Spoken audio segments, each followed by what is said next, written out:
Pitties are essentially the hands of the world of cars. I mean, how could really anything get done in the world of cars without Pitty's help? I mean, there's always a Pitty in every town, every racetrack. There's always a Pitty there to help them basically do anything. It doesn't really matter what it is. If they need to pick up something, or they just need to move some tires around, change some tires, kind of need a Pitty to help you. So you always kind of have to have a Pitty as a friend, just like Noriyuki does here on these salt flats. So welcome on back to the Cars Garage, everyone. Of course, today, finally, we're taking a look at Sarah Coggs and Noriyuki, the two salt flats mechanics, I suppose you could call them. I think Noriyuki's like an engineer, and I guess Sarah Coggs would be the mechanic. So yeah, they just basically, they're both kind of the hands of the salt flats. Without them, I don't really know how anything would get done. I don't know how racers would be able to race, how they'd ever get to change their tires, or, anything like that, really. But anyways, of course, they appear in Cars on the Road, the third episode, called Salt Fever, where McQueen and Mater over there travel to the Salt Flats, and Mater wants to turn himself in to a Salt Flats racer. So basically, Noriyuki doesn't think it's a good idea at first, but eventually he warms up to it, and he turns Mater into Super Speeder Mater, who we don't have as a diecast yet, but I'm hoping we do get him soon. But anyways, these guys came out in 2022, last year, obviously. But I forget exactly what case they came out of. I don't know, I don't follow 2-packs same way I do with singles, but this one obviously featured Sarah Coggs as the exclusive brand new car, and Noriyuki was already released before that in the final case of the 2022 main line, just as a single like this. Yeah, I think it was case M, yeah.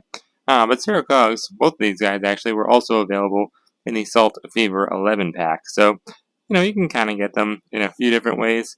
But if you don't have the Salt Fever 11 pack around you, like me, I haven't found it in a store because I'm from Canada, I don't think I will find it, then this is definitely a good pickup for sure. Although it's pretty light, obviously it just contains a Pitty and a pretty small truck, so not the heftiest 2-pack in the world, but oh well, it's not horrible.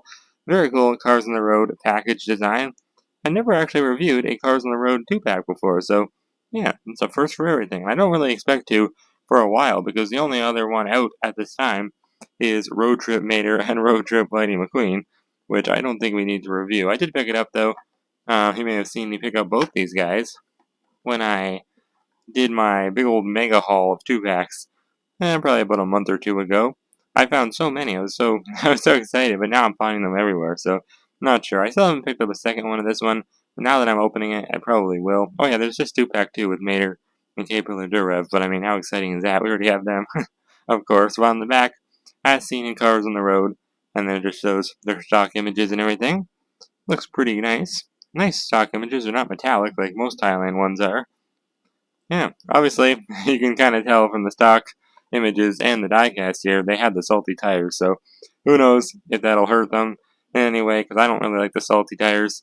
Doesn't really look very good. Like, the artwork doesn't show it, the salt on them, so why does Mattel feel the need to put that on the tires? I don't know. But luckily, there is so many more 2-packs coming very soon, in 2023, and I think there's 5 brand new Cars on the Road ones, or at least 4. One of them includes the Chief Disc, so pretty much every one actually includes a brand new car, so very exciting things to come. But for now, let's open up this awesome looking 2-pack and see exactly what these cars have to offer.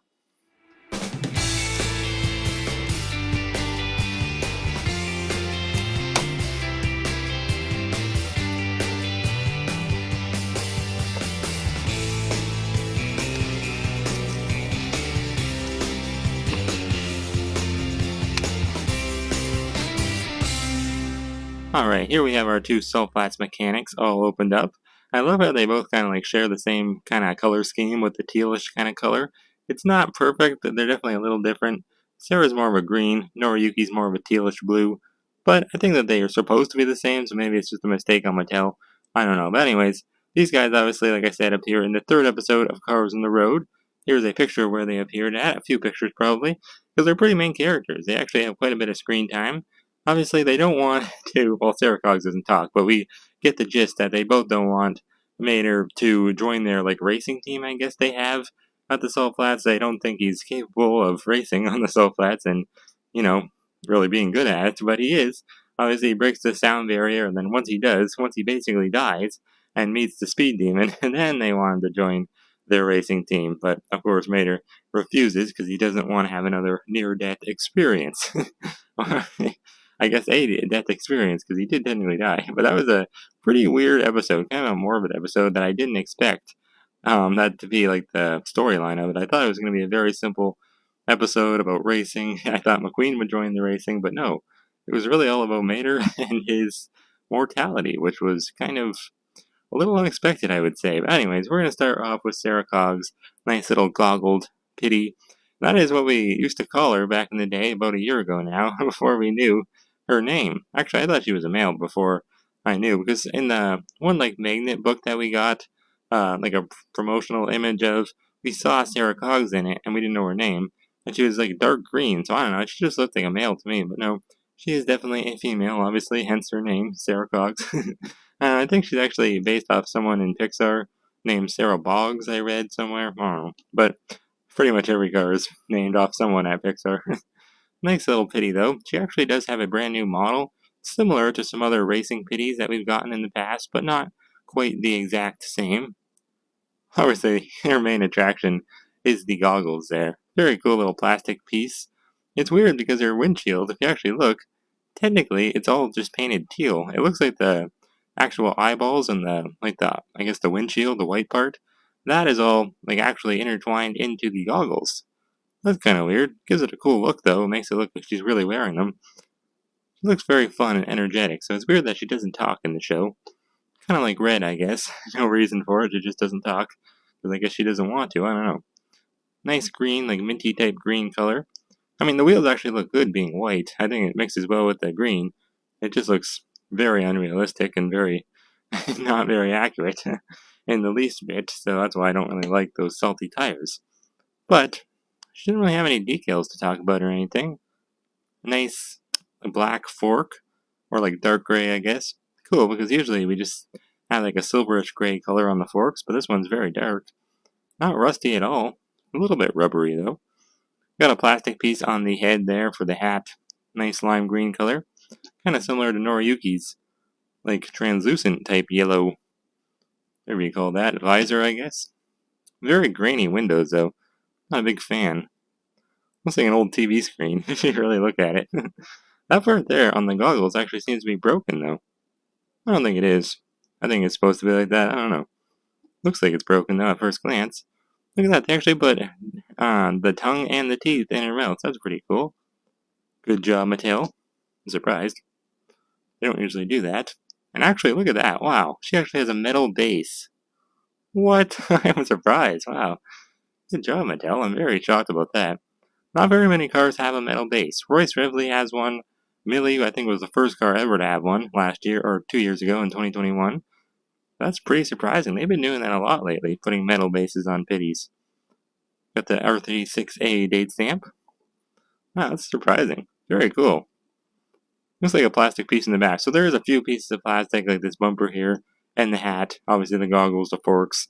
But the base is not one of them. I am very shocked. That's actually pretty cool. It's a nice little touch to have extra metal on a car, especially when it's a 2-pack with a pitty. But, I think people always complain about 2-packs with pitties, but having a metal base just makes it seem like, there's more in it. It's more hefty. Anyways, here is Noriyuki. Very cool looking Japanese truck. I think he's Japanese. He must be. Because I remember seeing these types of trucks a lot in Japan. Not that I ever went, but just online. I think it's called the Daihatsu Midget. I think it's just like a knockoff Pixar creation version of it. But very, very cool looking. I love this model. So unique. It's high off the ground too. I thought it was much smaller. It's actually a pretty big car. Look at that. So yeah, I think Noriyuki runs his own like racing team at the Salt Flats, but he's also like an engineer slash mechanic. I think. Look at that cool little logo on the side there, with all the wrenches. Very cool. 2 doors, big drop down window there in the front. Very, very unique. White, salty, caked on tires. Not a big fan. Especially on Noriyuki, it looks especially bad. Small rims though. Look how small they are. Very grainy too. Not the best. Seems like he's all metal though. Even the back, the truck bed section seems to be metal, so that's pretty cool. No plastic eye plate, same with Sarah Coggs. She didn't have one either. That's kind of nice. Big brown eyes. Cool looking expression, too. Looks just like he looks in the show. Nice, because sometimes they don't paint the teeth. Actually, that's pretty surprising. They did it on him, too. Two, like, lines for a grill. Nice big rectangular headlights. Translucent green, kind of like yellowy visor. Pretty cool. I got like a blemish on mine. Oh, that sucks. On the eyelids there. Oh well. Got a cool light on top as well. Cool orange light there. Yeah, he's much more detailed than I originally thought he was. Very cool looking car. Truck, I guess he is. Keep calling him a car. It's just weird because he doesn't look like your typical truck. Maybe this is how all trucks look in Japan, though. I don't really know. Very slim in the back, though. That's why the blister doesn't take up much room on the pegs. It looks like he's got a rubber bumper. Oh, it's like that cheap plasticky look. I never liked that. Not too shabby, though. This is a really cool looking car. I love Noriyuki. I like his character, too. I don't know. I think he's Japanese, right? Maybe he's Russian. Pretty sure he's Japanese because the model he is. I know this is a Japanese truck, so he must be. I don't know. The salt flats must have attracted him. That's why I always say we need a Cars on the Road, like a Meet the Cars book for Cars on the Road. We just don't know enough about the characters that got introduced in the show. Very shocked we never got one. Okay, but now this is the weirdest part about this car, this truck. I don't know what's going on back here. He's got tons of random little pieces of metal and pieces of wood, it looks like. I don't know what's in there. Tons of things. Very cool looking. That looks like some big pieces of board, like deck board. I don't know. I guess attaches to some cars to fill in some holes. I don't know what he'd be doing with that. Looks like a big sheet of metal. It's all pretty much the same color. Actually, it's like different shades of brown. That one's like light brown. These ones on the side are dark brown. This one seems a little bit lighter. Pretty cool. Very cool, unique shapes in there.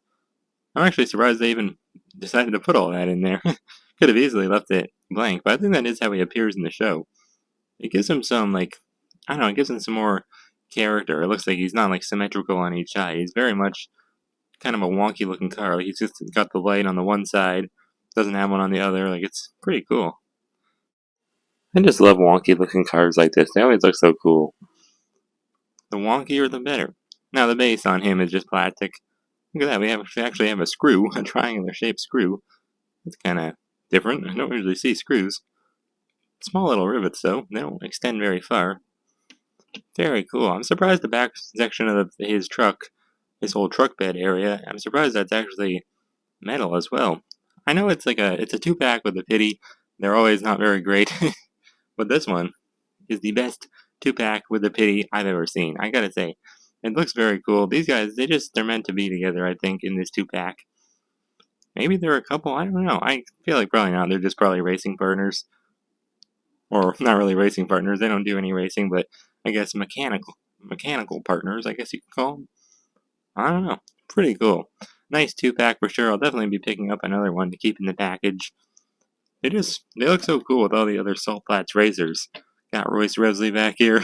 I just really wish they didn't have the salty tires. Not a big fan of that at all. We got Revo Koss and Kirsten Marshall. That's Jammin', who I just reviewed. If we can get him back there, then we can kind of get him. It's hard to get them all in the frame, but I think they all fit. they form a nice little Soul Flats family on here once we have them all together. They look pretty cool. I guess like Kirsten Marshall is just sticking out like a sore thumb with the black tires, though all the other ones have the salty tires. And for some reason, they just decided to stop that in 2023, which I'm glad, but I'm also like, now it breaks the consistency, so I don't know. They both kind of suck either way. I feel like the perfect medium would be just have a little bit of salt on the tires, and then I think everyone wins. You get a little bit of salt and a little bit of black tires. I don't know. But I guess that would be too much detail for Mattel to do, so I don't know. Either way, though, these are very cool characters. I'm very happy to add them to the old Cars on the Road collection. Of course, we got the Speed Demon flying up ahead. But yeah, I love the Salt Flats. It seems like Mattel really prioritized the Salt Flats episode. They've been releasing those type of cars the most. I was thinking we were pretty much wrapping up the series, but no. There's actually a lot, and there's a ton from 2023 that I don't have yet.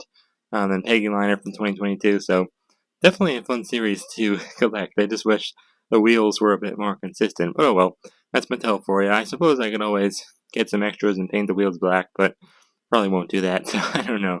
I guess it's just a lost cause. But anyways, I think that'll have to be it. Thank you guys for watching, and hopefully we'll have some more cars on the road diecast reviews coming very soon. With that, though, I'll see you all next time on the Cars Garage.